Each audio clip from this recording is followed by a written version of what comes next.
night, and the phone call came, and it was our youngest one, and she was so distraught.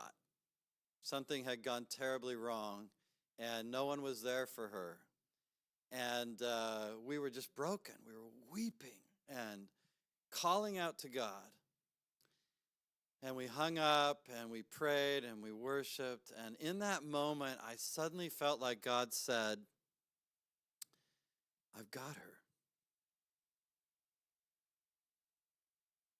I've got her. She's in my hands. She's right in the center of my will.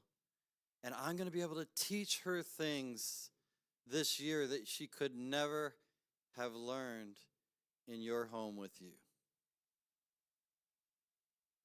I don't know how many times over the years, this is a long time ago now, maybe almost 15 years ago that this all happened.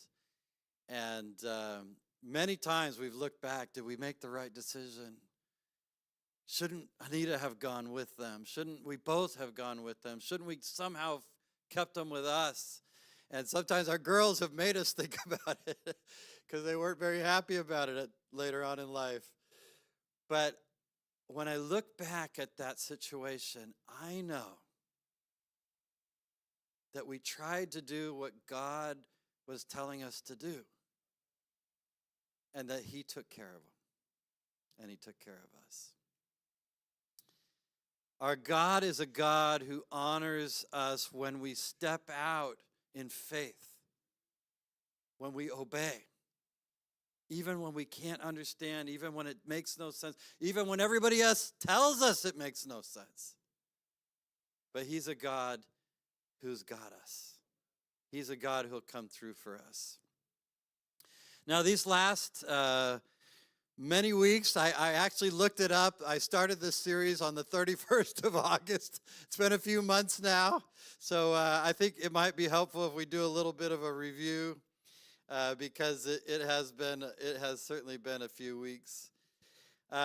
We started out and we looked at this foundational reality about experiencing God, that God is always at work all around us. It may look like He's asleep in the boat, but He's still able to stand up and calm the storm. He is always at work. We may not see it, but He is. And we saw another principle in that first week of this series. We saw in the life of Abraham that if it's God, then the call is going to be bigger than you. It's going to be more than what you can do on your own.